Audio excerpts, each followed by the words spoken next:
Tapos na ang papel mo sa pamilyang ito, Maya. Huwag mo nang hintaying kaladkarin ka pa ng mga gwardiya palabas ng teritoryo ng mga Villarreal. Ang tinig ni Marcus ay parang patalim na dahan-dahang humihiwa sa malamig na hangin ng madaling araw. Sa likod ng maliit na kapilya kung saan nakaburol ang kanyang ama, nakaluhod si Maya sa harap ng isang dambuhalang kaldero. Ang usok mula sa nagsisimbang kahoy ay humahalo sa kanyang mga luha, nagpapatirik sa kanyang mga matang kanina, panamumula sa puyat at hapis. Ang kanyang mga daliri na nababalutan ng uling at tabo ay nanginginig habang hinahalo ang malapot na lugaw, ang paboritong pagkain ng kanyang tatay Esteban bago ito bawian ng buhay. Ito ang huling alay niya para sa amang nagbigay sa kanya ng lahat kahit walang-wala ito. Ngunit sa harap niya, ang lalaking pinaglaanan niya ng 7 taon ng pagsisilbi at katapatan ay nakatayo ng matikas, walang bakas ng pagluluksa sa muka.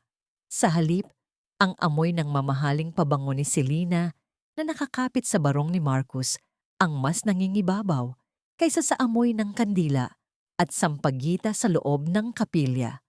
Marcus, kahit ngayong gabi lang, igalang naman natin ang tatay ko. Pagkatapos ng libing, kahit saan mo ako itapon, tatanggapin ko, pero pakiusap, wag dito. Ang boses ni Maya ay halos pabulong. Pilit na itinatago ang hapdi sa kanyang lalamunan. Ngunit isang matinis at mapang-uyam na tawa ang sumagot sa kanya. Lumapit si Doña Esperanza, ang kanyang biyenan na may dalang aura ng puot at pagkamuhi. Ang tunog ng kanyang mga mamahaling sapatos sa semento ay tila bawat hakbang ng isang hatol na kamatayan. Respeto, Maya. Iyan ang huling bagay na nararapat sa isang malas na tulad mo. Simula nang pumasok ka sa pamamahay ko, gumuho ang swerte ng mga Villarreal.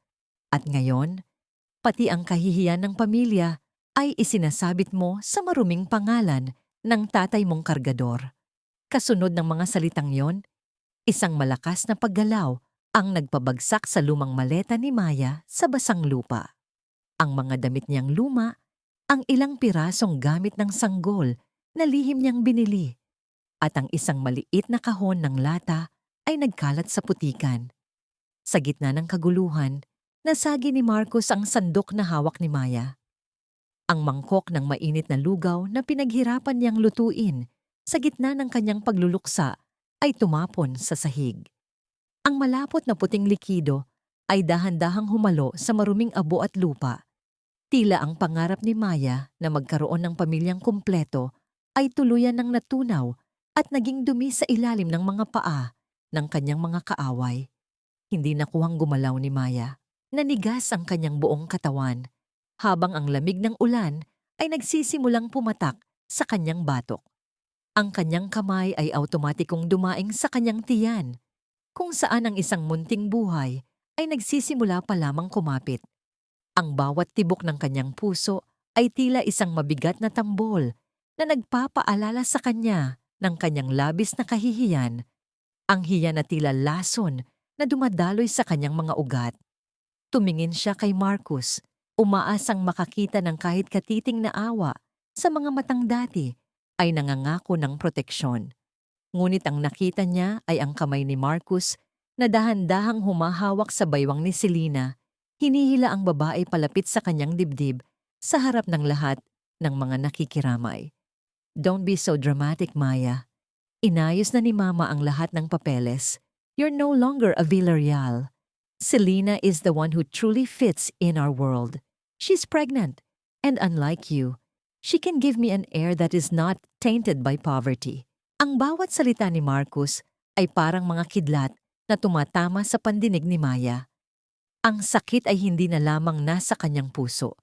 Ito ay naging isang pisikal na bigat na nagpapabagsak sa kanyang mga balikat. Ang mga tao sa paligid, ang mga kamag-anak na dati, ay ngumingiti sa kanya dahil sa pera ng mga Villarreal ay nagsimulang magbulungan.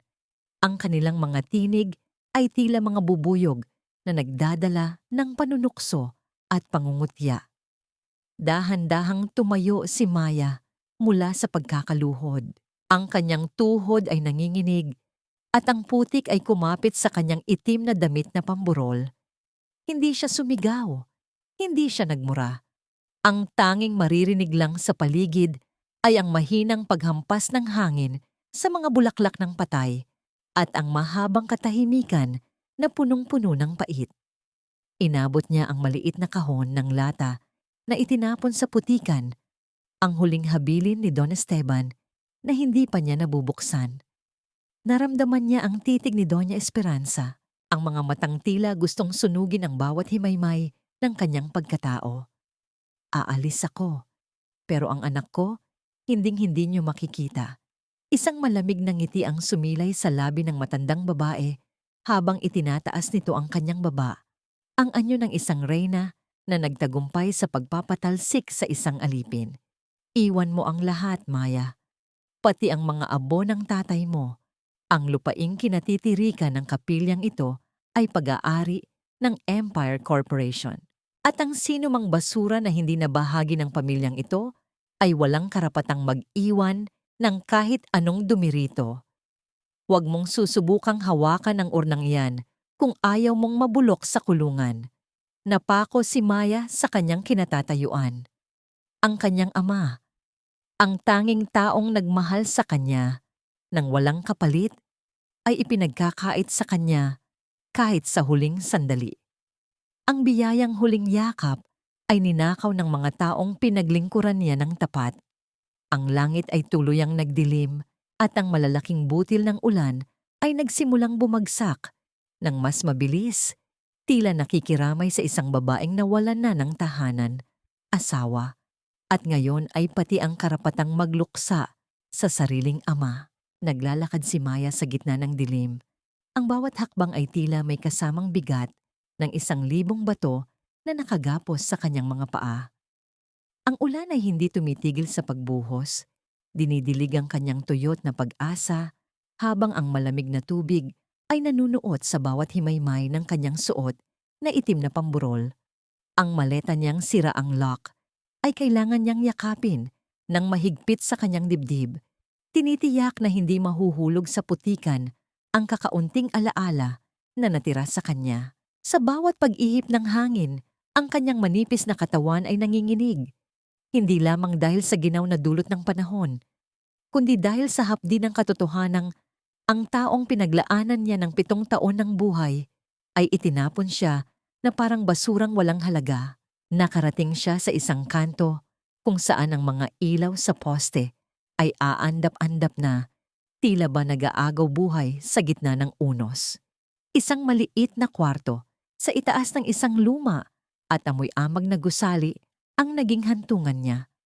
Sa pagtulak niya sa pinto, ang pagtama ng kahoy sa semento ay naglabas ng isang mahabang tunog ng pagprotesta na umaling-awngaw sa tahimik na pasilyo.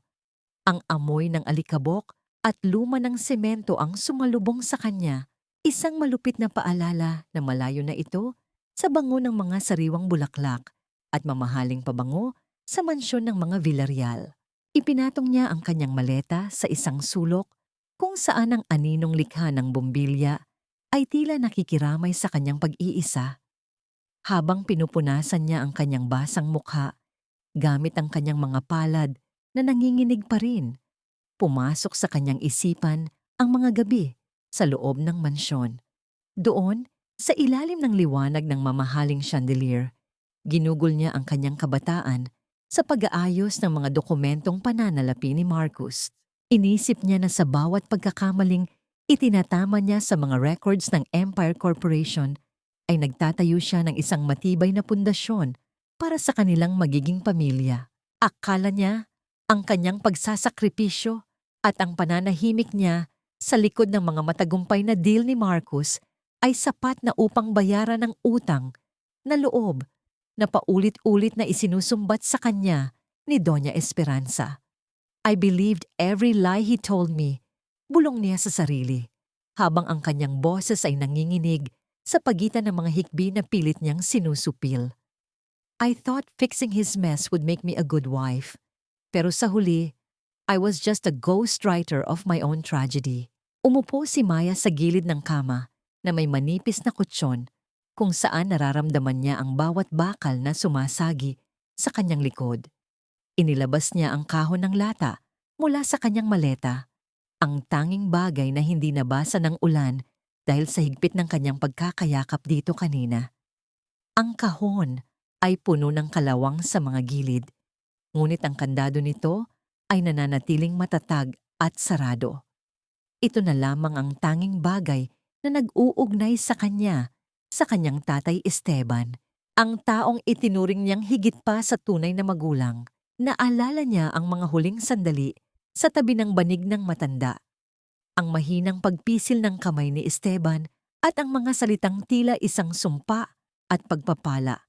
Maya, sa oras na maramdaman mong wala ka ng sandigan, buksan mo ang kahong ito. Huwag kang matatakot sa kung ano ang matatagpuan mo sa loob, dahil iyan ang susi sa kalayaan mo. Ang kanyang mga daliri na namumuti na sa lamig ay humawak sa lock na may 4 na numero. Ano ang code? Isang petsa ba ito na mahalaga sa kanilang dalawa? Sinubukan niya ang petsa ng kanyang kasal kay Marcus, ang araw na akala niya ay simula ng kanyang langit. Ngunit ang lock ay nanatiling matigas at ayaw gumalaw. Sinubukan niya ang kaarawan ni Esteban, ang tanging taong tumanggap sa kanya nang walang pasubali, ngunit wala pa ring nangyari. Sa gitna ng katahimikan ng kwarto, tanging ang mabilis na paghinga ni Maya at ang pagtulo ng tubig mula sa butas na bubong patungo sa isang plastik na timba ang maririnig. Ang bawat patak ay tila isang segundong lumilipas sa kanyang buhay na puno ng dusa. Isang numero na lamang ang natitira sa kanyang isip, isang numerong matagal na niyang kinalimutan at pilit na ibinaon sa limot dahil sa sakit na dulot nito. Habang dahan-dahang iniikot ni Maya ang lock patungo sa huling kombinasyon, naramdaman niya ang isang kakaibang pintig sa kanyang tiyan, isang munting paalala na hindi na lamang siya nag-iisa sa laban na ito. Kung ang numerong ito ang magbubukas ng katotohanan, handa na ba siyang harapin ang multo ng nakaraan na matagal nang ikinubli ni Esteban? Sa ilalim ng aandap-andap na liwanag ng bumbilya, ang mga daliri ni Maya ay dahan-dahang huminto sa mga huling numero ng kandado. Ang petsa ng kanyang kaarawan, ang araw na akala niya ay simula ng kanyang abang buhay bilang isang ampon, ang siyang naging huling susi sa lihim na matagal nang itinatago ni Esteban. Ang paggalaw ng mekanismo sa loob ng lumang lata ay nagbigay ng hudyat na handa na itong magpaubaya, at ang takip ay dahan-dahang umangat, naglalabas ng amoy ng luma at tuyong papel na tila matagal nang ibinaon sa ilalim ng lupa. Sa loob ng kahon, nakalatag ang mga dokumentong hindi kailanman inasahan ni Maya na makikita sa buong buhay niya. Isang liham na may sulat kamay ni Esteban ang nakapatong sa itaas. Sa bawat salitang binabasa niya, ang mundo ni Maya ay tila unti-unting gumuho at muling nabubuo sa isang anyong hindi niya kinikilala. Patawarin mo ako, Magdalena, ang simula ng liham na tila isang tinig mula sa kabilang buhay. Hindi ako ang tunay mong ama. Ako ay isa lamang hamak na gwardiya na pinagkatiwalaan ng iyong tunay na magulang upang iligtas ang iyong buhay mula sa mga taong gustong ubusin ang inyong lahi. Nabitawan ni Maya ang liham at nanginginig na kinuha ang isang dokumentong nasa ilalim nito. Isang orihinal na sertipiko ng kapanganakan ang tumambad sa kanyang mga mata. Doon, sa ilalim ng malamig na liwanag, nabasa niya ang kanyang tunay na pangalan, Magdalena Espejo, ang kaisa-isang anak at tagapagmana ni Don Rodolfo Espejo, ang namayapang tagapagtatag ng Empire Corporation. Ang bawat hininga ni Maya ay tila naging isang kutsilyo na sumasaksak sa kanyang dibdib. Ang lahat ng hirap, ang lahat ng pang-aalipusta na tinanggap niya mula kay Doña Esperanza, at ang bawat gabing ginugol niya sa pag-aayos ng mga nakaw na yaman ni Marcos ay tila isang malupit na biro ng tadhana. Ang pamilyang pumatay sa kanyang tunay na ama at nagnakaw ng kanyang kinabukasan, ang siya ring pamilyang pinagsilbihan niya ng may buong katapatan. I am not a beggar. Bulong niya sa sarili habang ang kanyang mga luha ay pumapatak sa dokumentong hawak. I was never a charity case for the Villarreals. Sila ang mga magnanakaw. Everything they have, everything Marcus is flaunting right ngayon, it all belongs to me. Ang galit na matagal nang nakabaon sa kanyang puso ay nagsimulang mag-alab, isang apoy na hindi kayang patayin ng anumang ulan sa labas. Ngunit sa gitna ng kanyang pagngangalit, isang matinding sakit ang biglang gumuhit mula sa kanyang puson patungo sa kanyang likuran. Ang kanyang buong katawan ay binalot ng isang malamig na pawis at ang kanyang paningin ay nagsimulang magdilim. Napasandal si Maya sa pader ng maliit na kwarto. Ang kanyang kamay ay mahigpit na nakahawak sa kanyang tiyan. Naramdaman niya ang isang mainit na likido na dahan-dahang dumadaloy sa kanyang hita. Isang babala na ang kanyang katawan ay bumibigay na sa ilalim ng tindi ng emosyon at pagod. Ang bawat tibok ng kanyang puso ay naging isang mabigat na pasanin at ang paligid ay tila umiikot ng mabilis. Lord, please don't take my baby. Ang kanyang huling pagsusumamo bago tuluyang manghina ang kanyang mga binti. Huwag muna ngayon, hindi pa ako nakakabawi.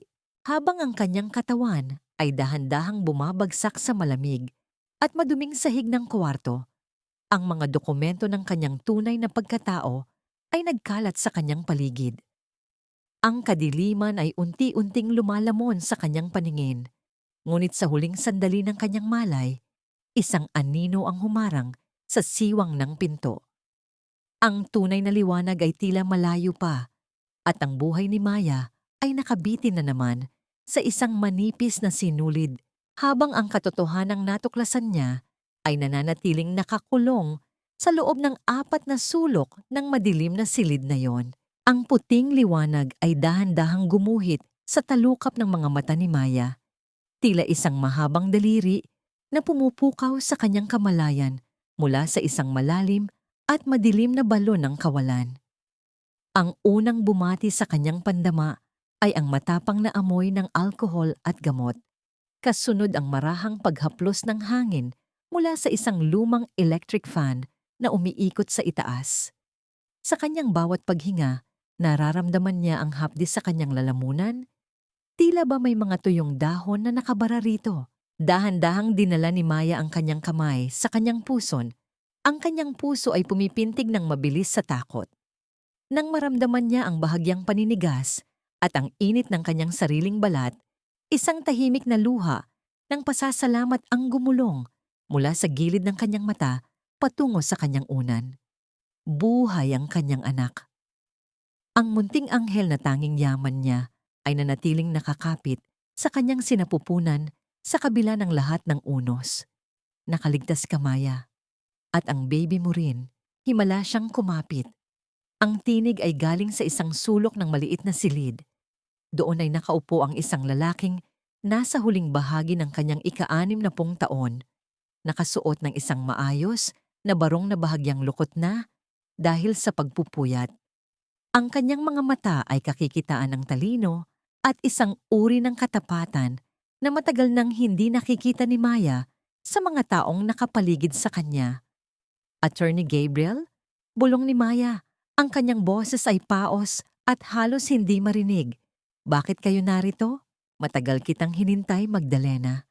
Higit 20 taon. Sagot ni Gabriel habang dahan-dahang lumalapit sa gilid ng kanyang kama. Si Esteban, ang iyong tatay, ay matalik kong kaibigan. Alam ko ang bawat lihim na nakapaloob sa kahon na yon. Alam ko ang lahat ng dumi na itinatago ng mga Villarreal sa ilalim ng kanilang mga mamahaling alpombra. Inilahad ni Gabriel ang katotohanan na tila isang mapait na tiyaan na kailangang inumin ni Maya hanggang sa huling patak.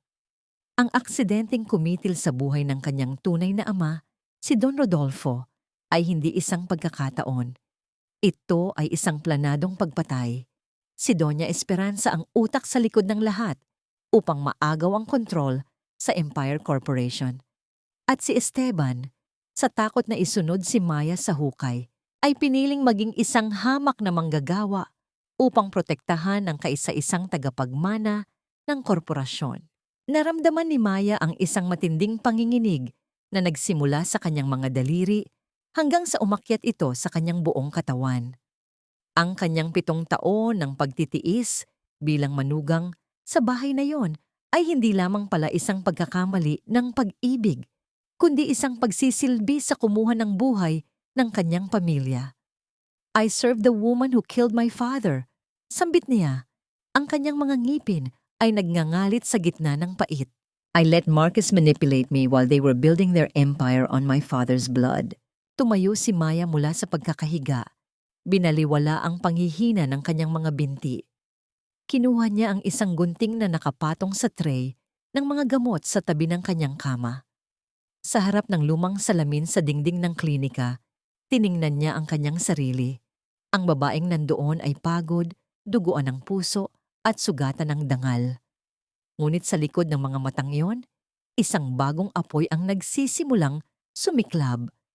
Ibigay mo sa akin ang lahat ng kailangan ko, attorney, utos ni Maya.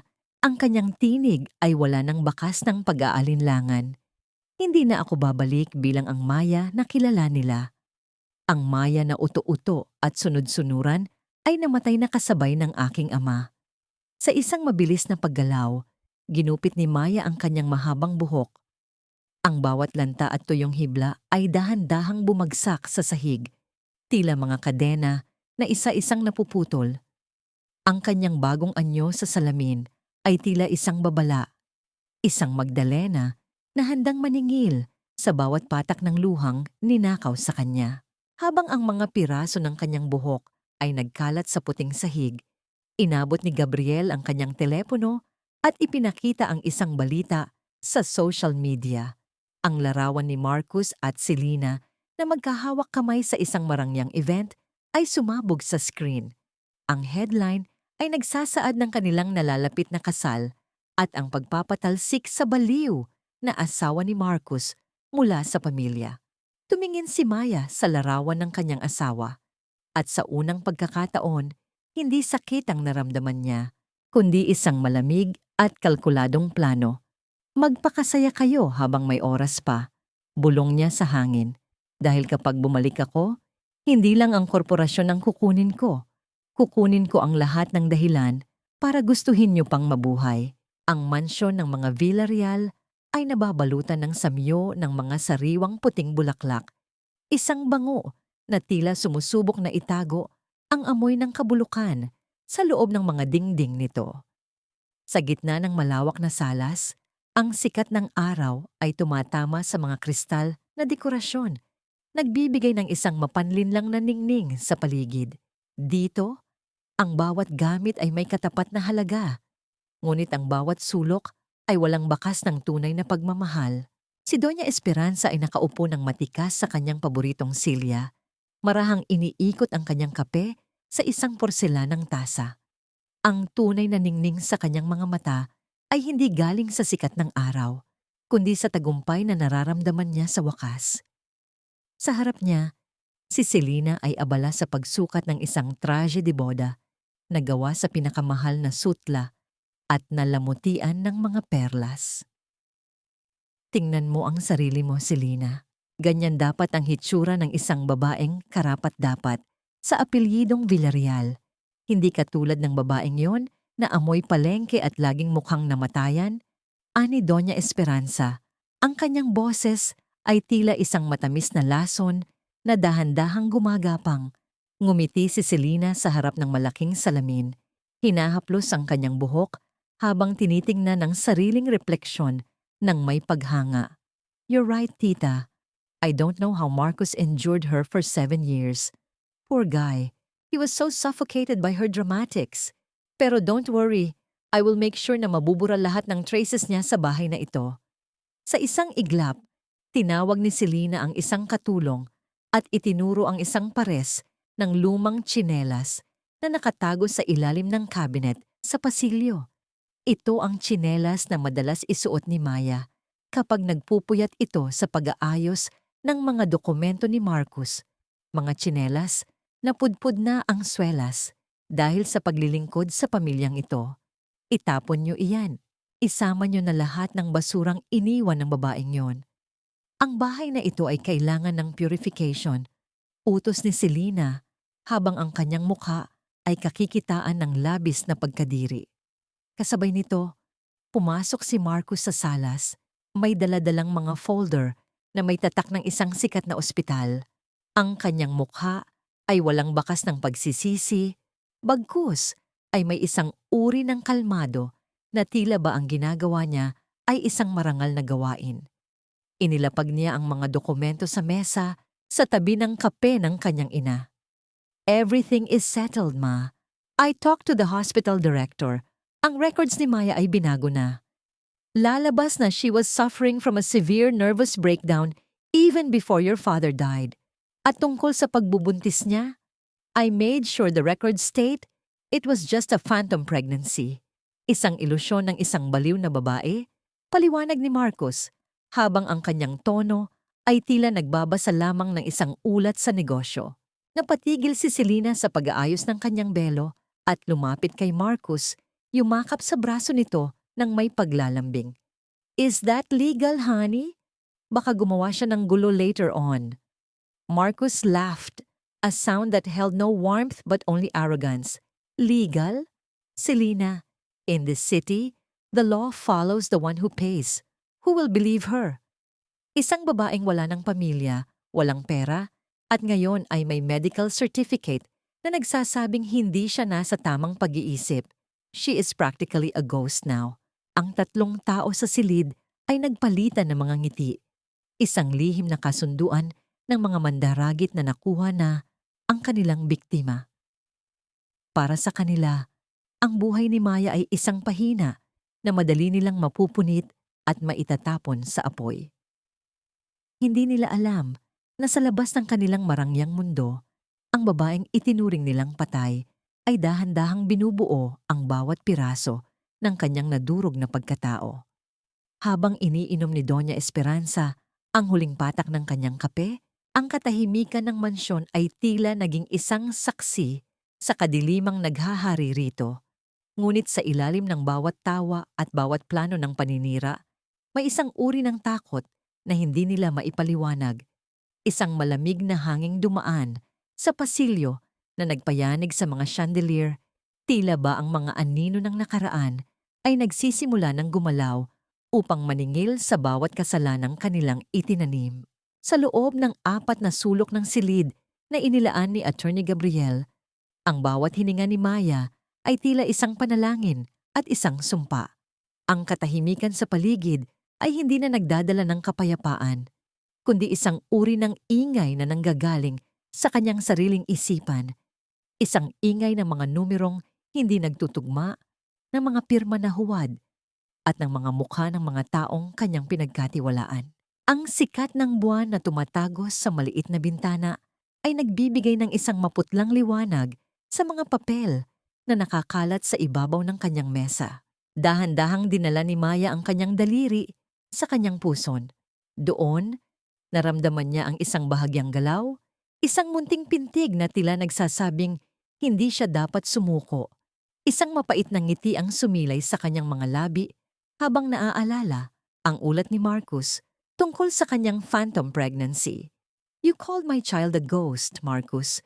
Bulong niya sa madilim na silid, habang ang kanyang mga mata ay nananatiling nakapako sa listahan ng mga kumpanyang pag-aari ni Selena. But this ghost will be the one to haunt you until you lose everything. Tumayo siya at lumapit sa dingding, kung saan nakadikit ang isang malaking mapa ng mga transaksyon ng Empire Corporation. Bilang isang accountant, alam ni Maya kung saan nakatago ang bawat butas. Nakikita niya ang bawat sentimo na ninakaw mula sa pondo ng mga manggagawa upang ipambili ng mga luho ni Selena at upang pagtakpan ang mga pagkakamali ni Marcus. Ang bawat linya na iginuhit niya gamit ang pulang bolpen ay tila isang sugat na binubuksan niya sa katawan ng pamilya Villarreal. Pumasok si Gabriel na may dalang isang baso ng mainit na gatas. Nakita niya ang determinasyon sa mukha ni Maya, isang anyo na malayo sa babaeng nakita niyang dugo ang nakahandusay sa sahig ilang araw na ang nakalilipas. You should rest, Magdalena. Ang bata ay kailangan ng lakas. Paalala ni Gabriel habang inilalapag ang baso sa tabi ng laptop. Maya shook her head, her eyes burning with a cold fire. I can't rest, attorney. Every hour that passes, Marcus is getting closer to selling the ancestral land. Ipagbibili nila ang tanging natitirang alaala ng Tatay Rodolfo para lang pagtakpan ng utang nila sa mga investors. I won't let that happen. Hundreds of employees will lose their jobs just because of their greed. Hinawakan ni Maya ang isang dokumento na nagpapatunay ng mga pekeng utang na ginawa ni Marcus sa ilalim ng pangalan ng kanyang ama. Naramdaman niya ang isang matinding panginginig sa kanyang mga balikat, hindi dahil sa lamig, kundi dahil sa puot na matagal niyang kinulong. Ang lahat ng hirap na dinanas niya, ang mga gabing umiiyak siya habang tinitiis ang mga masasakit na salita ni Doña Esperanza, ay tila naging isang gasolina na nagpapaliyab sa kanyang pagkatao. I have cried enough for a lifetime, attorney, sabi ni Maya. Ang kanyang boses ay naging malamig at matalim na parang kristal. The tears have dried up. What's left is the calculation. They treated me like a liability, but I am the biggest debt they will ever have to pay. Sa labas ng apartment, ang anino ng isang lalaking naka-jacket na itim ay dahan-dahang lumapit sa pinto ng dating tinutuluyan ni Maya. Gamit ang isang bakal, pilit nitong binuksan ang kandado hanggang sa ang pinto ay dahan-dahang bumukas nang walang anumang ingay. Ang lalaki ay pumasok at hinalughog ang bawat sulok. Itinataob ang mga gamit at pinupunit ang mga unan sa pag-aakalang nandoon pa ang kanyang target. Ngunit sa ibabaw ng luma at maruming kama, isang puting papel ang nakalatag. Walang nakasulat dito, kundi isang maikling mensahe na nakasulat sa pulang tinta, tila isang babala mula sa isang taong hindi na marunong matakot. Ang lalaki ay napatigil. Ang kanyang mga kamay ay dahan-dahang bumaba habang binabasa ang mga salitang nagpapabilis sa tibok ng kanyang puso. Nasaan ang babaeng yon? Bulong ng lalaki sa kanyang radyo habang ang kanyang paningin ay nakapako pa rin sa papel. Sa maliit na silid ni Maya, dahan-dahan niyang ininom ang gatas. Ang bawat lunok ay tila nagbibigay sa kanya ng lakas na kailangan niya para sa susunod na araw. Hindi na siya ang biktima. Hindi na siya ang babaeng nagmamakaawa para sa pag-ibig. Habang ang gabi ay dahan-dahang nagpapaalam at ang bukang liwayway ay nagsisimulang gumuhit sa abot tanaw, alam ni Maya na ang laban ay hindi na lamang tungkol sa kanya. Ito ay tungkol sa katarungan, sa kanyang anak, at sa lahat ng taong dinurog ng mga Villarreal. Ang tanong na lamang ay kung handa na ba ang mundo sa muling pagbangon ng isang Magdalena na wala nang kinatatakutan. Ang gabi ay tila isang malaking kumot na nagtatago sa mga lihim ng lungsod. Ngunit para kay Maya, ito ang oras ng kanyang muling pagkabuhay. Sa ilalim ng isang maliit na tindahan ng tinapay, sa sulok ng isang mataong kalsada sa Tondo, ang amoy ng bagong hango na pandesal ay humahalo sa amoy ng basang kalsada. Malayo ito sa samyo ng mga mamahaling kandila sa mansyon ng mga Villarreal. Ngunit ang init na hatid ng simpleng pagkain na ito ay mas nanunuot sa kanyang pagkatao. Doon, sa likod ng tindahan, nakaupo si Mang Teryo, ang dating head guard ng Empire Corporation na tinanggal ni Marcus nang walang katarungan matapos ang 30 taon ng pagsisilbi. Kasama rin niya si Aling Nena, ang dating senior clerk na pinilit mag-resign dahil tumanggi siyang lagdaan ng mga kahina-hinalang resibo ni Selena. Ang kanilang mga mukha ay kakikitaan ng mga linya ng pagod at hinagpis, mga marka ng buhay na binalasubas ng kasakiman ng pamilya Villarreal. Nang makita nila si Maya, ang gulat sa kanilang mga mata ay dahan-dahang napalitan ng isang malalim na pagkilala. Hindi na nila nakita ang maamaya na laging nakayuko at tahimik. Ang kaharap nila ngayon ay isang babaeng may matatag na tindig at mga matang tila nakakakita ng hinaharap. Ma'am Maya, totoo ba ang mga balita? Akala namin ay tuluyan na kayong nawala. Ang boses ni Mang Teryo ay nanginginig sa pagitan ng takot at pag-asa. Umupo si Maya sa kanilang tapat.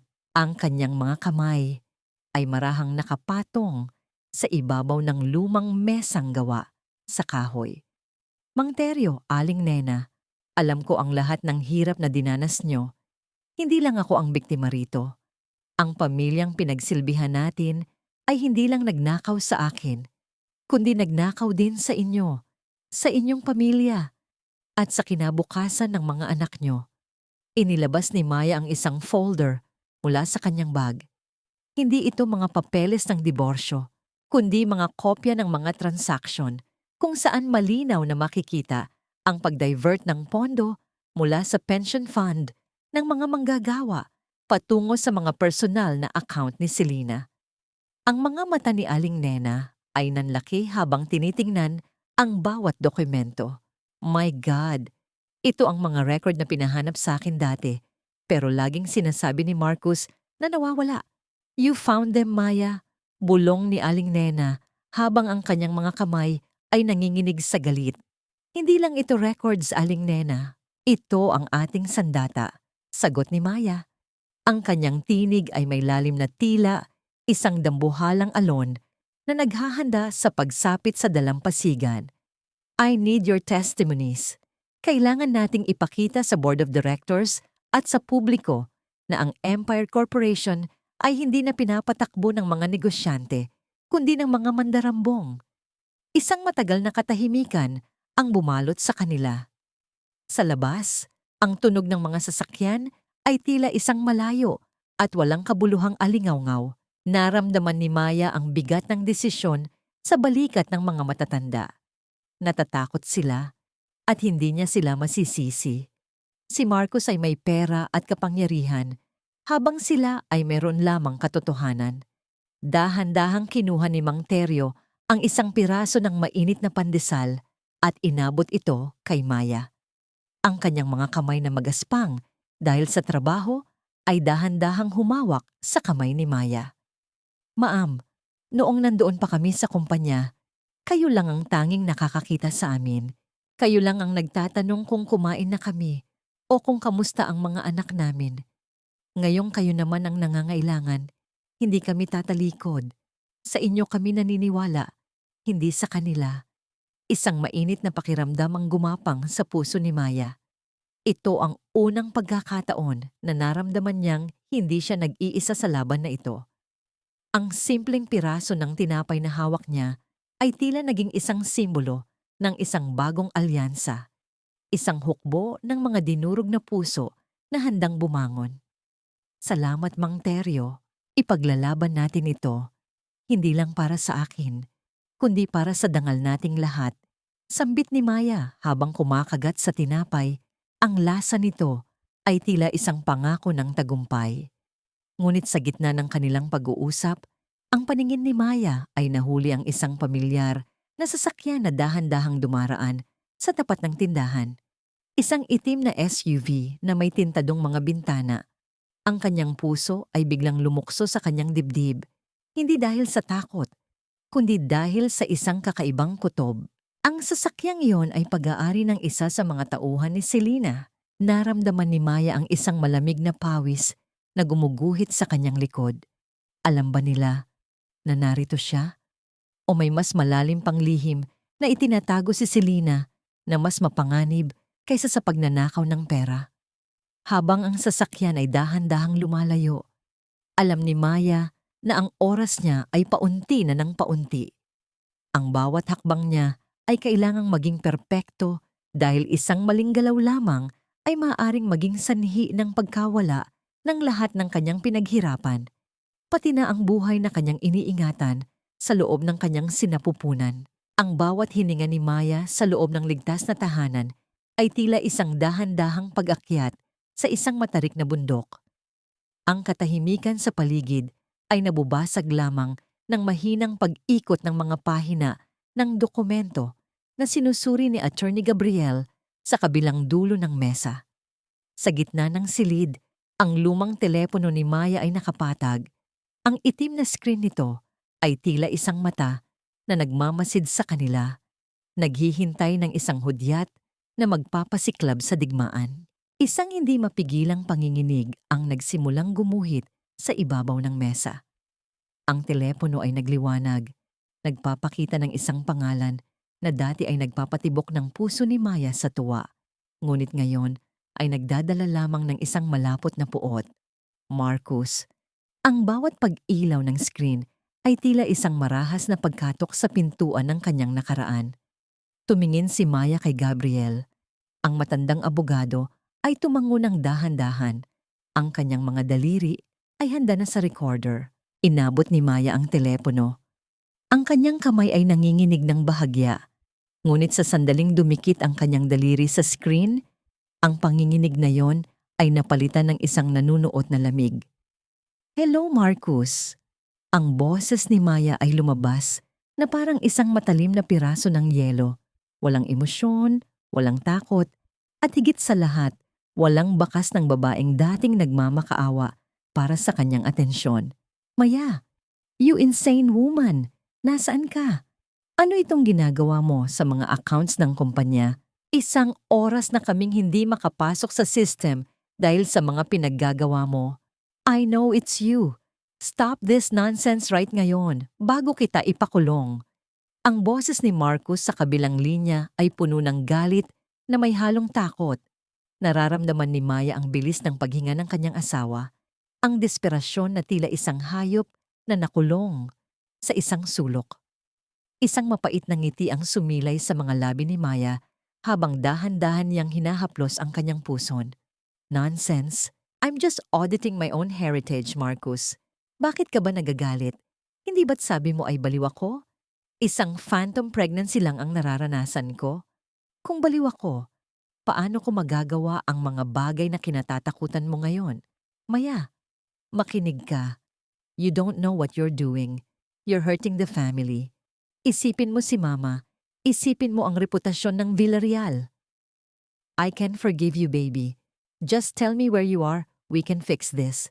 I'll take you to the best doctors." Pangako, ani Marcus. Ang tono niya ay biglang nagbago. Naging malambing at mapanlinlang. Ang pamilyar na paraan niya ng pagmamanipula na dati ay nagpapalambot sa puso ni Maya.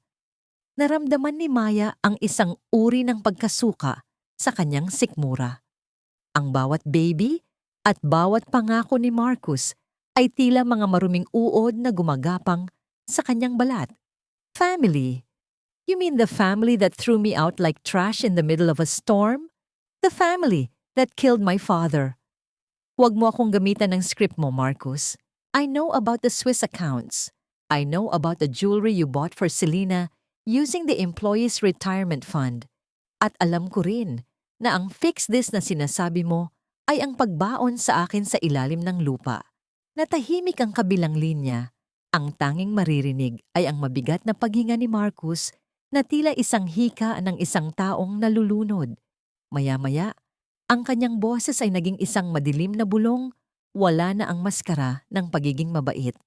"You think you're so smart, Magdalena? You're just a maid's daughter in our eyes. Kahit makuha mo pa ang mga accounts na yan, you can't win against us. We own the law. We own the media.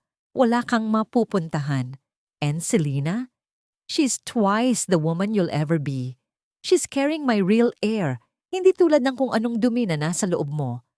Ang mga salitang yun ay tila mga latay na humampas sa dangal ni Maya bilang isang ina. Ngunit sa halip na maiyak, naramdaman niya ang isang kakaibang lakas na dumadaloy sa kanyang mga ugat. Lumingon siya kay Gabriel na nakakuha na ng sapat na ebidensya mula sa pag-amin ni Marcus tungkol sa mga illegal na pondo at sa pagmamanipula sa kanyang pagkatao. "Then let the world decide who the real dirt is, Marcus. Enjoy your last few days of luxury. Because very soon, even the clothes on your back won't belong to you. Maghanda ka na, dahil ang invoice na ipapadala ko sa inyo ay hindi nyo kayang bayaran ng kahit anong yaman." Dahan-dahang pinutol ni Maya ang tawag. Ang pagkawala ng liwanag sa screen ng telepono ay tila naging hudyat ng pagtatapos ng kanyang pagiging biktima. Binitawan niya ang device sa ibabaw ng mesa. At sa unang pagkakataon sa loob ng maraming taon, Naramdaman ni Maya na ang hangin na pumapasok sa kanyang baga ay malinis at malaya. Tumingin siya kay Gabriel. Ang kanyang mga mata ay nagniningning sa ilalim ng ilawan. Nakuha mo ba lahat, attorney? Isang tipid na ngiti ang isinagot ni Gabriel habang itinatago ang recording device. Higit pa sa sapat, Magdalena. Hindi lang niya inamin ang pagnanakaw, inamin din niya ang pagpaplano laban sa iyo. They just handed us the keys to their own prison cells. Ngunit sa gitna ng kanilang munting tagumpay, isang kakaibang pakiramdam ang dumapo sa batok ni Maya. Ang lamig ng gabi ay tila may dalang mensahe. Alam niyang hindi titigil si Marcus at Doña Esperanza. Ang hayop na nasugatan ay ang pinakamapanganib na kalaban. Habang tinitingnan niya ang madilim na kalsada sa labas, isang tanong ang nanatili sa kanyang isipan. Hanggang saan ang kayang gawin ng isang ina upang protektahan ang kanyang anak laban sa mga taong wala ng dangal na ititira? Ang bawat paghinga ni Maya sa loob ng sasakyan ni Gabriel ay tila isang pakikipagtuos sa kamatayan. Ang matinis na tunog ng pagkiskis ng mga gulong sa semento at ang amoy ng nasunog na goma ay nananatili pa rin sa kanyang pandama. Isang paalala ng dambuhalang truck na halos tumapos sa kanilang buhay kanina. Ang kanyang mga daliri ay nakadiin sa kanyang balikat. Tinitiyak na ang kanyang katawan ay hindi na muling manginig sa takot. Tumingin siya sa bintana. Pinagmamasdan ang naglalakihang mga gusali na tila mga piping saksi sa kanyang paglalakbay mula sa dumi patungo sa rurok ng kanyang paghihiganti. Ligtas tayo, Magdalena. Huwag mong hayaang talunin ka ng takot na yan. Ang boses ni Gabriel ay mahinahon, ngunit may kasamang babala. Ang takot ay para sa mga taong may itinatago. Ikaw, dala mo ang katotohanan. Habang papalapit sila sa Marangyang Grand Hotel, ang kapaligiran ay nagsimulang magbago. Ang samyo ng mga bulaklak ng puting liryo ay nanunuot sa bawat sulok ng lobby. Isang bango na tila sumusubok na lunurin ang anumang bahid ng dumi sa loob ng ballroom. Sa loob ng malawak na silid, ang mga chandelier ay naglalabas ng isang nakakasilaw na liwanag, nagbibigay ng ningning sa mga alahas ng mga panauhing nagtitipon para sa dalawang mahalagang kaganapan: ang pagpirma sa pagbebenta ng ancestral land ng Empire Corporation at ang marangyang pagdiriwang ng Jinhon nina Marcus at Selena. Si Doña Esperanza ay nakatayo sa gitna ng entablado. Ang kanyang suot na itim na lila na gown ay nagniningning sa ilalim ng mga spotlight. Ang kanyang mukha ay puno ng isang mapanlinlang na ngiti. Tila isang reyna na sa wakas ay nakuha na ang huling piraso ng kanyang kaharian. Sa tabi niya, si Selena ay tila isang anghel sa kanyang puting sutlang gown na nalamutian ng mga mamahaling kristal. Tita, look at everyone. Lahat sila ay narito para sa atin, bulong ni Selena habang ang kanyang mga mata ay nagniningning sa inggit ng ibang mga kababaihan. Marcus is finally making everything official. Ang Empire ay mapapasa amin na rin sa wakas. Marcus approached them, his tuxedo perfectly tailored, hiding the monster that had tried to kill his own wife just hours ago. Inabot niya ang isang baso ng pulang alak kay Selena. Ang kanyang mga mata ay puno ng pagmamalaki. It's our night, Selena. Nothing can stop us now. Ngunit sa gitna ng kanilang pagtatawanan, isang aksidenteng paggalawang naganap. Dahil sa labis na katuwaan ni Doña Esperanza, nasagi niya ang kamay ni Selena. Ang pulang alak mula sa baso ay dahan-dahang tumapon. Lumilikha ng isang malaking mantsa sa puting-puting gown ni Selena. Ang kulay ng alak ay tila sariwang dugo na dumadaloy sa malinis na tela. Isang imahe na nagpahinto sa tibok ng puso ni Marcus sa hindi maipaliwanag na dahilan. Oh my God! My dress! Sigaw ni Selena. Ang kanyang boses ay puno ng pagkabalisa habang pinagmamasdan ng mantsa na tila isang sumpa sa kanyang gitna. Huwag kang mag-alala, Selena. Isang mantsa lang yan. Mas mahalaga ang pipirmahang kasunduan ni Marcus ngayon. pagpapakalma ni Doña Esperanza, bagamat ang kanyang sariling mga mata ay kakikitaan ng isang hindi maipaliwanag na kaba. Eksaktong 7:00 ng gabi, ang malalaking pintuan na gawa sa mabigat na kahoy ng ballroom ay dahan-dahang bumukas. Ang malakas na tunog ng pagtama ng kahoy sa dingding ay nagpatahimik sa buong silid. Lahat ng paningin ay natuon sa pintuan, naghihintay ng isang mahalagang panauhin o marahil ay ang mga opisyal ng gobyerno. Ngunit ang pumasok ay hindi ang inaasahan nila. Isang babaeng nakasuot ng isang matikas na itim na suit. Ang buhok ay gupit ng maikli at maayos, ay dahan-dahang humakbang papasok. Ang bawat pagtama ng kanyang takong sa makintab na sahig ay tila isang martilyo na nagpapako sa kaba sa dibdib ni Marcus. Ang kanyang mukha ay walang bakas ng pagod o sakit.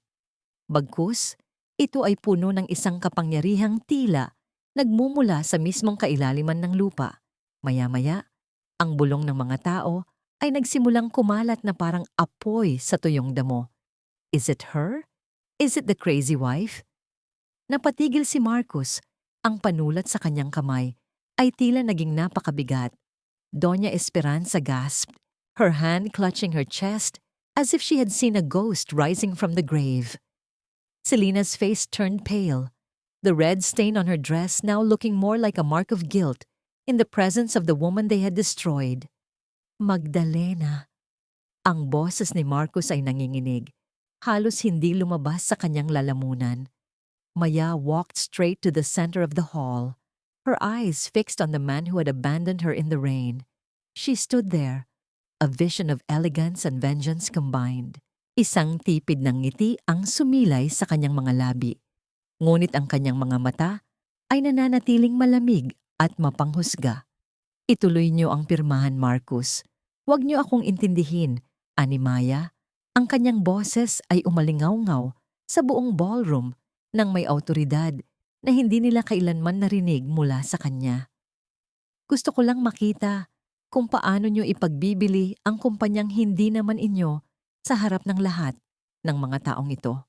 Ang katahimikan sa ballroom ay naging kasing bigat ng 1,000 toneladang bakal. Ang tanong na nananatili sa bawat isipan ay hindi na kung bakit siya naroon, kundi kung ano ang susunod na sasabog sa gitna ng huwad na paraiso na itinayo ng mga Villarreal.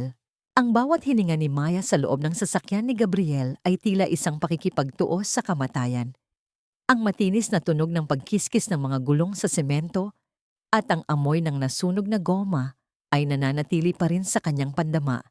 Isang paalala ng dambuhalang truck na halos tumapos sa kanilang buhay kanina.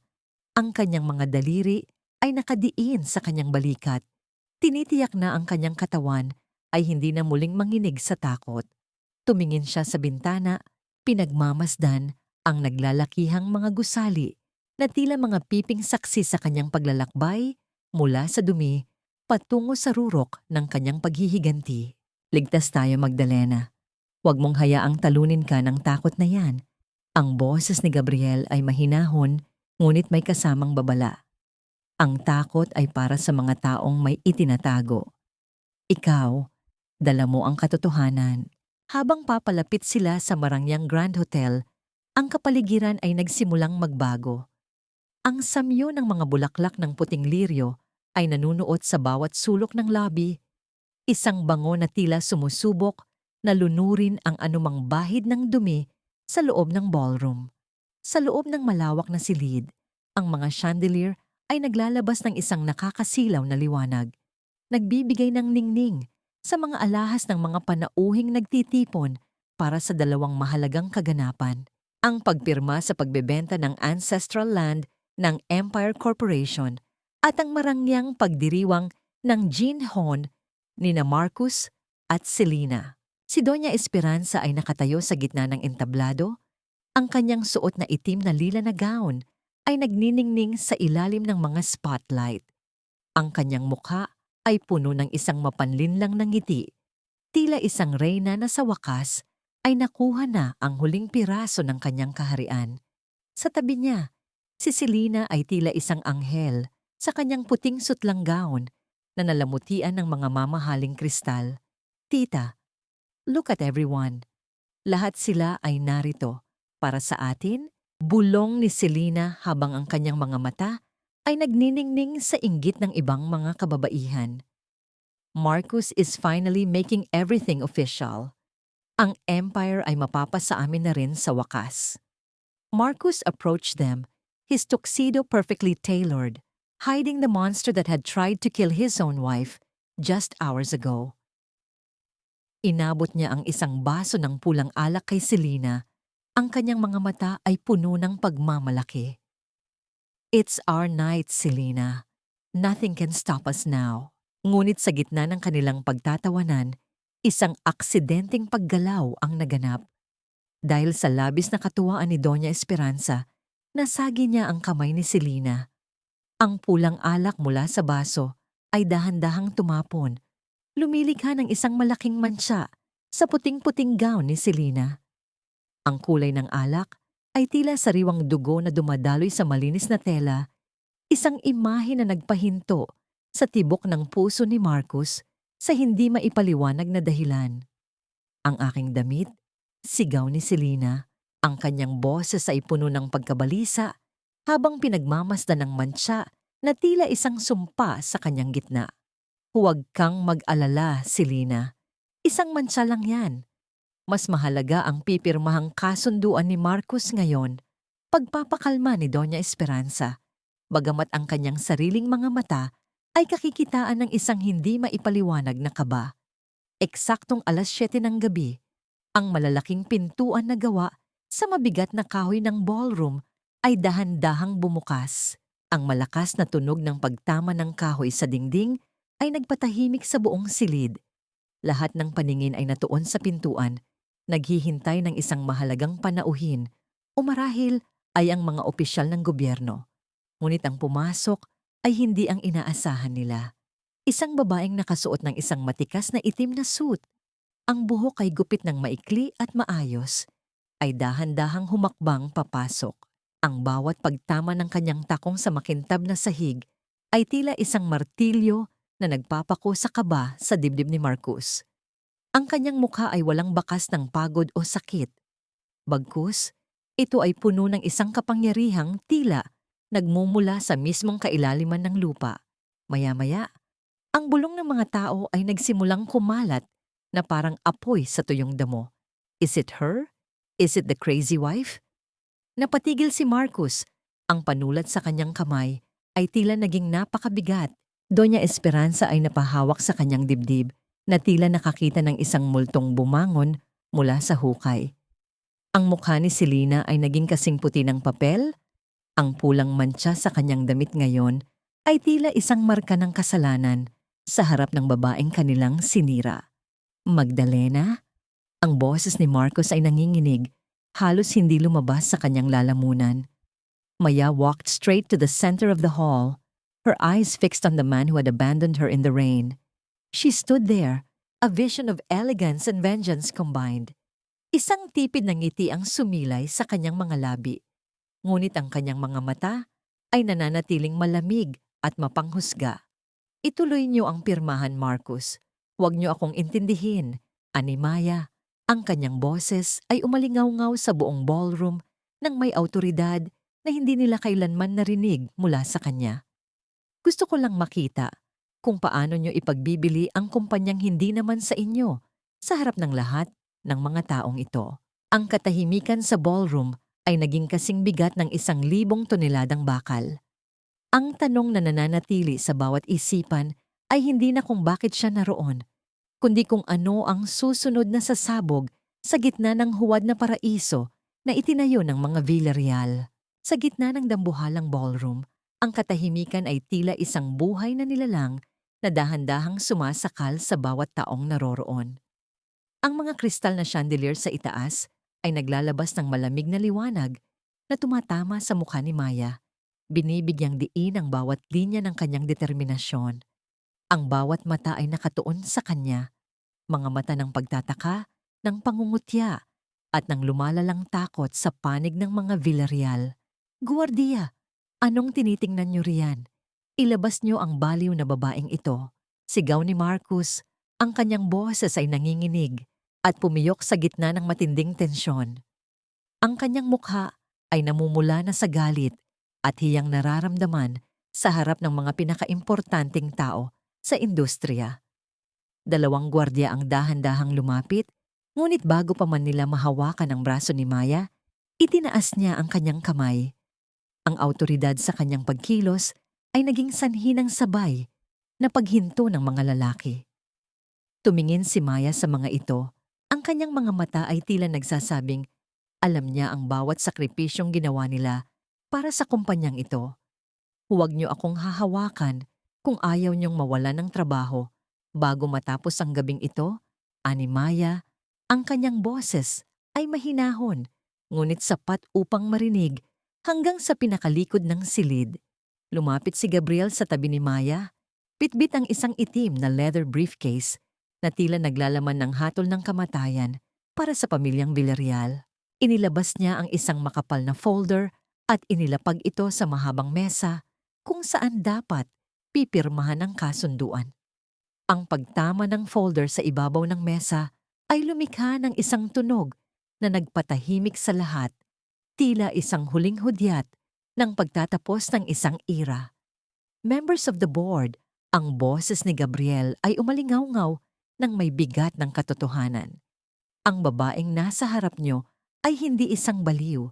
Siya si Magdalena Espejo, ang kaisa-isang anak at tunay na tagapagmana ni Don Rodolfo Espejo. Ang pirma na hinihingi niyo mula kay Marcos Villarreal ay walang saysay dahil ang lahat ng lupain at ang bawat sentimo ng Empire Corporation ay pag-aari ng aking kliyente. Isang sabay-sabay na bulong ng gulat ang bumalot sa ballroom, tila isang hangin na dumaraan sa mga tuyong dahon. Si Doña Esperanza ay napasandal sa upuan. Ang kanyang mga kamay ay mahigpit na nakakapit sa kanyang mga perlas habang ang kanyang paningin ay nagsisimulang lumabo. Kasunod nito, bumukas ang malaking screen sa likod ng entablado. Hindi ang video ng ginhon ni na Marcos at Selena ang lumabas, kundi ang mga dokumento ng DNA test, ang orihinal na testamento ni Don Rodolfo at ang mga ebidensya ng malawakang pagnanakaw sa pondo ng mga manggagawa. Ang bawat slide na lumalabas ay tila mga sampal sa mukha ni Marcos na unti-unting nangungulubot sa takot. You're lying! Gawa-gawa lang lahat yan. Sigaw ni Selena. Ang kanyang boses ay naging matinis habang pilit niyang tinatago ang mantsa ng alak sa kanyang damit. You're just a gold digger trying to ruin us. Dahan-dahang lumapit si Maya kay Selena. Ang bawat hakbang niya ay tila isang pagbilang ng mga kasalanang ginawa ng babaeng ito sa kanya. Nang magkatapat sila, tiningnan ni Maya ang mamahaling alahas sa leeg ni Selena. Ang alahas na binili gamit ang perang dapat ay para sa pagpapagamot ng mga retiradong empleyado. The gold you're wearing belongs to the people you starved, Selena. At ang asawang ipinagmamalaki mo? He didn't just betray me. He betrayed the father who trusted him. He is nothing but a thief in a suit, bulong ni Maya. Sapat na upang marinig ng lahat ng mga board members na nasa harap.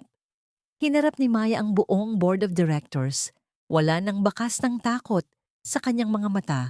Wala nang bahid ng babaeng nagmakaawa sa ulan. Sa kanyang tabi, naramdaman niya ang isang mahinang sipa mula sa kanyang sinapupunan. Isang munting paalala na ang katarungang ito ay para sa isang bagong buhay. Hindi ako narito para maghiganti sa sakit na idinulot niyo sa akin bilang asawa. Narito ako para bawiin ang empire sa ngalan ng aking ama at ng bawat manggagawang ninakawan niyo ng dangal. Ang inyong panahon ay tapos na, sambit ni Maya habang ang kanyang boses ay tila isang huling hatol na bumalot sa buong ballroom. Kasabay ng kanyang huling salita, ang malalaking pintuan ng ballroom ay muling bumukas. Sa pagkakataong ito, hindi isang panauhin ang pumasok, kundi isang grupo ng mga kalalakihan na nakauniforme ng National Bureau of Investigation. Ang liwanag mula sa kanilang mga badge ay tumama sa mga mata ni Marcos, isang liwanag na nagsasaad na ang madilim na gabi ng mga Villarreal ay nagsisimula pa lamang. Naiwan si Marcus na nakatayo sa gitna. Ang kanyang mga kamay ay nanginginig, habang ang lahat ng tao sa paligid ay nagsisimulang lumayo sa kanya.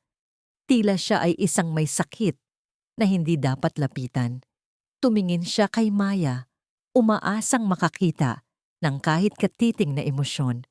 Ngunit ang tanging natagpuan niya ay ang refleksyon ng sarili niyang pagkawasak sa mga matang. Wala nang iniiwang puwang para sa patawad. Ang bawat hakbang ng mga ahente ng batas sa ibabaw ng pulang karpet ay tila isang hatol na isinusulat sa hangin. Bawat isa ay may dalang bigat na nagpapayanig sa pundasyon ng huwad na kaharian ng mga Villarreal. Ang nakakasilaw na liwanag ng mga kamera mula sa mga mamamahayag ay tila mga kidlat na naglalantad sa bawat gatla ng takot at kasinungalingan sa mga mukha ng mga taong nasa entablado. Sa gitna ng lahat ng ito, si Maya ay nanatiling nakatayo ng matuwid. Ang kanyang anyo ay tila isang dambuhala na hindi natitinag ng anumang bagyo. Hindi ito maaari. Bitawan niyo ako. Hindi niyo ba kilala kung sino ang kinakalaban niyo? Ang boses ni Doña Esperanza ay pumyok na wala ang dating gilas at awtoridad. Ang kanyang mga kamay na dati ay punong-puno ng mga mamahaling singsing ay nanginginig na ngayon habang pilit niyang itinutulak ang mga opisyal. Ilabas niyo ang warrant na yan. Marcus, gawin mo ang paraan. Attorney, talk to them. Ang boses ni Selena ay naging isang matinis na pagsusumamo. Ang kanyang mukha ay nabahira na ng kanyang sariling mga luha na humalo sa kanyang makeup. Ang mantsa ng alak sa kanyang puting gown ay tila lalong kumakalat, nagmumukhang isang sariwang sugat na hindi na kayang itago ng anumang ginto. Napatigil si Selena nang makita niyang ang mga ahente ay hindi nakikinig. Lumingon siya kay Marcus, ang lalaking ipinagmalaki niyang magbibigay sa kanya ng lahat ng karangyaan. Ngunit ang nakita niya ay isang lalaking tulala. Ang mga mata ay tila nawalan na ng buhay habang nakatingin sa mga dokumentong ipinapakita sa screen. Marcus, say something. Hindi ba't sabi mo ay kontrolado mo ang lahat? Sabi mo ay hindi tayo mahuhuli dahil hawak mo ang accounting. Sigaw ni Selena. Ang kanyang tono ay biglang nagbago mula sa paglalambing patungo sa isang matalim na panunumbat. Marcus finally looked at her, his face pale and dripping with cold sweat. Ang kanyang mga labi ay nanginginig bago siya dahan-dahang tumingin kay Maya. Maya, please, you don't have to do this. We're family. Isipin mo ang baby natin. Isipin mo ang magiging kinabukasan niya kung mapupunta ang tatay niya sa kulungan. Let's talk, honey. Mag-uumpisa tayo ulit. I'll leave Selena. I'll do everything you want. Pakiusap ni Marcus. Ang kanyang boses ay puno ng desperasyon. Muling ginagamit ang sandata ng pagmamanipula na dati ay laging nagpapalambot sa puso ni Maya. Naramdaman ni Maya ang isang matinding pagkasuka sa kanyang sikmura. Ang bawat salita ni Marcus ay tila mga maruming uod na sumusubok na muling kumapit sa kanyang pagkatao. Dahan-dahan siyang lumapit sa kanyang asawa, sapat na upang maramdaman ni Marcus ang lamig ng kanyang bawat hininga. Family, Marcus. Ang pamilyang tinutukoy mo ba ay ang pamilyang itinapon ako sa gitna ng ulan habang nagluluksa ako sa tatay ko? Ang pamilyang nagnakaw sa akin ng karapatang maging isang ina sa mata ng batas? Ang boses ni Maya ay naging isang malamig na bulong na tila isang patalim na dahan-dahang humihiwa sa huling pag-asa ni Marcus. My baby has a mother who is a fighter, but he doesn't need a thief for a father. Tapos na ang drama mo. Dahil sa takot na mabulok sa kulungan, biglang lumingon si Selena sa mga ahente at itinuro si Marcus. Siya ang nagutos sa akin. I was just an employee. I was just following his orders. Lahat ng accounts na yan, si Marcus ang naglagay ng mga pangalan ko. He forced me to sign those documents. Sigaw ni Selena. Ang kanyang boses ay umalingaw-ngaw sa buong ballroom bilang isang hudyat ng pagtataksil ng mga daga sa gitna ng lumulubog na barko. You liar! I gave you everything. Dinuro mo ako sa harap ng board. Ganting sigaw ni Marcos habang pilit siyang kumakawala sa mga ahente upang sugurin ang babaeng dati ay itinuturing niyang perpekto. Sa gitna ng kanilang pag-aaway, ang kwintas ng perlas na simbolo ng kapangyarihan ni Doña Esperanza ay napigtas ng hindi sinasadyang mahila ng isa sa mga tauhan. Ang bawat butil ng perlas ay dahan-dahang nagkalat sa makintab na sahig. Ang bawat isa ay tila kumakatawan sa mga buhay na sinira at ninakawan nila ng dangal. Ang matandang babae ay napaluhod. Ang kanyang mga mata ay nakatitig sa mga nagkalat na perlas na ngayon ay tila wala ng halaga, kundi mga bato sa kalsada. Nang maramdaman ni Marcos ang malamig na bakal na dumidikit sa kanyang mga pulso, muli siyang tumingin kay Maya. Magdalena, please, don't let them take me. You still love me, right? Hindi mo kayang makitang naghihirap ako. Tumingin si Maya sa kanya at sa unang pagkakataon, nakita ni Marcos ang isang bagay na mas masakit kaysa sa galit. Ang kawalan ng pakiramdam. Ang bawat pagtama ng sapatos ng mga pulis sa sahig habang inilalabas ang mga ito ay tila isang huling punto sa mahabang kwento ng pagtitiis ni Maya. Inihatid niya ng tingin ang kanyang asawa, ang kanyang biyenan, at ang babaeng sumira sa kanyang tahanan habang isinasakay sila sa mga sasakyang may asul at pulang ilaw na nagliliyab sa labas ng hotel. Ang marangyang ballroom na kanina lang ay puno ng samyo ng tagumpay ay naging isang piping saksi sa isang katarungang matagal nang hinihintay. Naiwan si Maya sa gitna ng entablado. Ang katahimikan ay muling bumabalot sa paligid.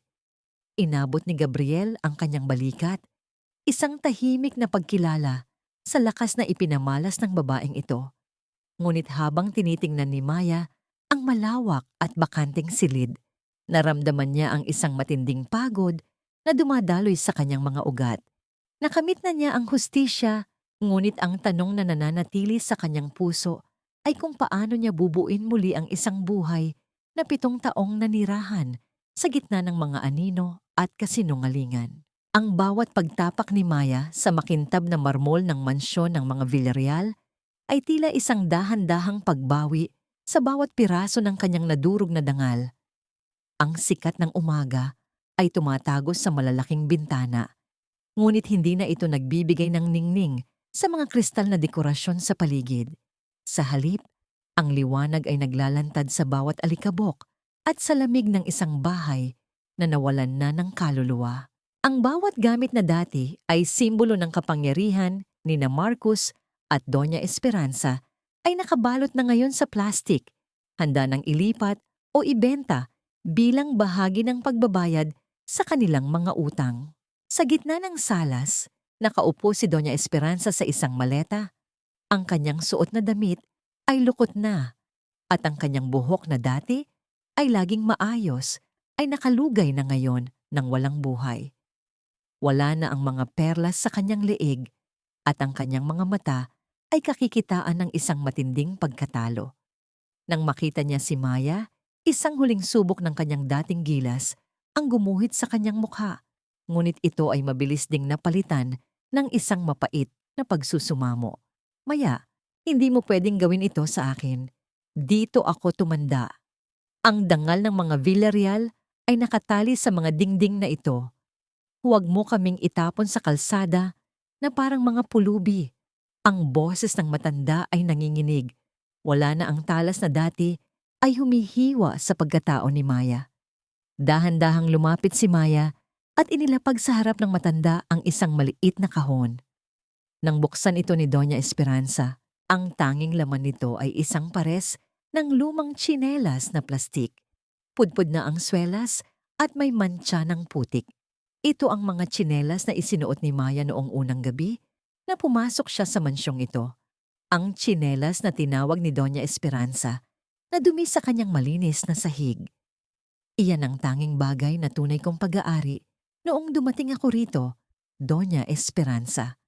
At iyan din ang tanging bagay na ibabalik ko sa inyo. Ani Maya, ang kanyang boses ay mahinahon, ngunit bawat salita ay may bigat ng 1,000 katarungan. Ang utang na loob na lagi nyo sa aking isinusumbat ay matagal ko nang nabayaran ng aking luha, ng aking pagod, at ng dugo ng aking ama. Ngayon, ang mansyong ito ay babalik sa tunay nitong pangalan, ang Pamilyang Espejo. Mula sa labas, ang tunog ng mabibigat na hakbang ng mga lalaking nagkakarga ng mga gamit ay umaling-awngaw sa pasilyo. Ang bawat gamit na inilalabas ay tila isang piraso ng nakaraan na tinatapon sa limot. Pumasok ang isang opisyal ng korte at iniabot kay Maya ang pinal na dokumento. Sa ilalim ng pangalang Magdalena Espejo, itinala ang kanyang opisyal na pagmamay-ari sa lahat ng naiwan ng mga Villarreal. Ang panulat ay dahan-dahang gumuhit sa papel. Ang bawat kurba ng kanyang pirma ay tila isang huling pagputol sa kadenang nagtali sa kanya sa 7 taon ng dusa. Nang matapos ang pirmahan, naramdaman ni Maya ang isang kakaibang ginhawa sa kanyang dibdib.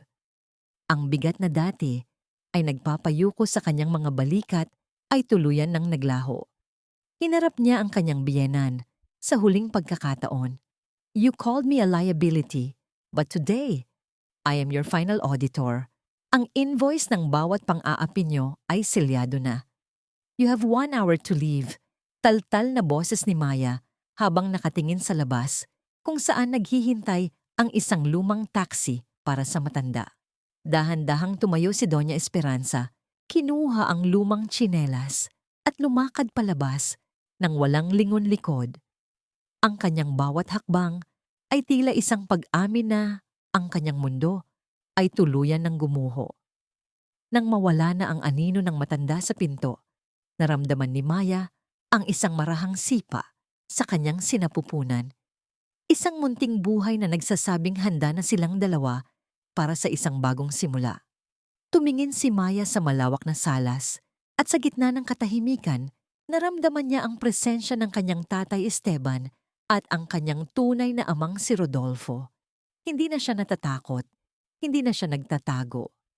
Ang bawat sulok ng bahay na ito ay hindi na magpapaalala ng sakit, kundi magiging isang pundasyon ng isang bagong empire, isang kumpanyang itatayo sa katapatan at hindi sa kasinungalingan. Inabot ni Gabriel ang kanyang kamay, isang tahimik na pagbati sa isang babaeng nagawang talunin ang dambuhalang kalaban gamit lamang ang kanyang talino at pagtitiis. Ngunit habang tinitingnan ni Maya ang huling sikat ng araw sa hapon na yon, isang tanong ang nanatili sa kanyang isipan. Sa gitna ng lahat ng tagumpay at yaman, handa na ba ang kanyang puso na muling tumibok para sa isang pag-ibig na walang hinihinging kapalit? O sapat na ang kapayapaang nahanap niya sa kanyang sariling lakas? Lumipas ang mga buwan na tila isang dahan-dahang pagbukadkad ng isang bulaklak matapos ang isang mahaba at malupit na taglamig. Ang bawat pahina ng kalendaryo na nalalagas ay nagdadala ng bagong samyo ng pag-asa sa loob ng Empire Corporation. Ang dating malamig at nakakatakot na mga pasilyo ng kumpanya ay napalitan na ngayon ng liwanag ng araw at ng mga ngiting may kasamang tunay na respeto. Hindi na takot ang nagpapatakbo sa mga manggagawa, kundi ang malasakit na itinanim ni Maya sa bawat sulok ng kanyang pamumuno. Sa itaas na palapag ng gusali, kung saan matatanaw ang malawak at abalang kalsada ng Maynila, nakatayo si Maya sa harap ng bintana. Ang kanyang anyo ay puno ng kapayapaan, suot ang isang malambot na puting damit na tila sumasalamin sa kadalisayan ng kanyang bagong simula. Ang kanyang tiyan ay malaki na, isang buhay na handa ng sumalubong sa mundong hindi na muling magiging malupit sa kanya. Everything is ready for the launch of the Don Esteban Foundation. Maya, ang boses ni Gabriel ay puno ng pagmamalaki habang inilalapag ang huling ulat sa mesa. We've already received thousands of applications for the scholarship. Ang pangarap ng tatay mo na makatulong sa mga anak ng mga manggagawa ay totoo na ngayon. Ngumiti si Maya, isang nangiting hindi na umaabot sa kanyang mga mata dahil sa pait, kundi dahil sa labis na katuwaan. Thank you, attorney. Ito ang tunay na tagumpay para sa akin. Hindi ang mga shares o ang titulo, kundi ang makitang walang sino mang manggagawa ang kailangang dumanas ng pang-aapi na naranasan natin noon. Sa kabilang dulo ng lungsod, sa loob ng malamig at madilim na selda ng kulungan, nakaupo si Marcus. Ang kanyang mga kamay na dati ay tanging mga mamahaling panulat at baso ng alak, ang hawak ay ngayon ay nababalutan na ng mga kalyo mula sa paglalaba ng sariling uniporme. Ang bawat tunog ng bakal na rehas ay tila isang paalala ng bawat kasinungalingang kanyang itinanim. Sa tabi niya, isang lumang diaryo ang nakalatag, nagpapakita ng larawan ni Maya na nagniningning sa isang charity gala. Isang babaeng malayo na sa kanyang maabot, isang reynang hindi na kailanman mangangailangan ng isang haring tulad niya. At sa isang tahimik na sulok ng isang nursing home, si Doña Esperanza ay nakaupo sa isang silyang degulong, nakatitig sa kawalan. Ang kanyang mga perlas ay napalitan na ng mga butil ng rosaryo at ang kanyang tanging kasama ay ang pares ng lumang tsinelas na plastik na iniwan ni Maya. Sa bawat haplos niya sa pudpod na swelas ng tsinelas, ang kanyang mga luha ay dahan-dahang pumapatak, isang huling pag-amin sa kanyang puso na ang tunay na yaman ay wala sa apelyido, kundi sa dangal ng taong iyong itinataboy. Nang dahan-dahang lumubog ang araw, nagtungo si Maya sa libingan ni na Don Rodolfo at Esteban. Ang samyo ng mga sariwang bulaklak at ang dahan-dahang pagsayaw ng mga dahon sa hangin ay tila isang yakap mula sa kabilang buhay. Sinindihan niya ang isang kandila. Ang liwanag nito ay sumasalamin sa kanyang mga matang wala ng bahid ng takot. Tapos na ang paniningiltay. Malaya na tayo, bulong ni Maya sa hangin. Naramdaman niya ang isang marahang galaw sa kanyang sinapupunan, isang malakas na pintig na tila sumasang-ayon sa kanyang mga salita. Inabot ni Maya ang kanyang kamay sa kanyang puson at huminga ng malalim. Ang hangin ay malinis, ang gabi ay panatag, at ang hinaharap ay hindi na isang banta, kundi isang pangako. Natututunan ni Maya na ang katarungan ay hindi laging tungkol sa pagpapakulong sa kaaway, kundi sa pagbangon muli ng may mas malakas na pagkatao. Ang bawat sugat ng nakaraan ay naging mga marka ng kanyang katatagan, habang ang unang bituin ay nagsisimulang magpakita sa langit. Alam ni Maya na ang kanyang kwento ay hindi natatapos sa paghihiganti. Ito ay nagsisimula pa lamang sa pag-ibig, ang pag-ibig sa sarili, sa kanyang anak, at sa buhay na pinili niyang buuin sa ibabaw ng katotohanan. Ang Magdalena na dating alipin ng kasinungalingan ay tuluyan ng pumanaw. At sa kanyang lugar, isang reyna ang nakatayo, handang harapin ang bukang liwayway ng may ngiti at pusong puno ng kapayapaan.